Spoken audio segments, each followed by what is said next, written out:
नमस्कार मंडळी, मी Sanika get ready with me याच्या 5व्या एपिसोडमध्ये मी तुमचं पुन्हा एकदा स्वागत करते। आज नवरात्रीचा 5वा दिवस।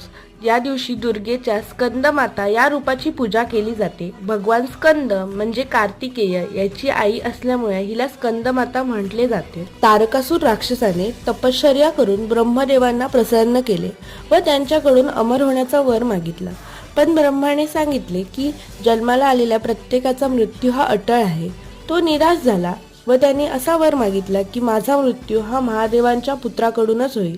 त्याला असे वाटले की महादेव कधी लग्नच करणार नाही आणि त्यांच्या पुत्राचा कधी प्रश्नच येत नाही। पुढे त्यांनी सगळीकडे अहंकार मातवायला सुरुवात केली। सर्व देवदेवता मिळून महादेवांकडे गेले। सर्व देवदेवतांची व्यथा समजून महादेवांनी सीतामातेशी लग्न केलं। त्यानंतर त्यांना पुत्र कार्तिकेय झाला। होऊन कार्तिकेयने तारकासुराचा वध केला। अशा कार्तिकेय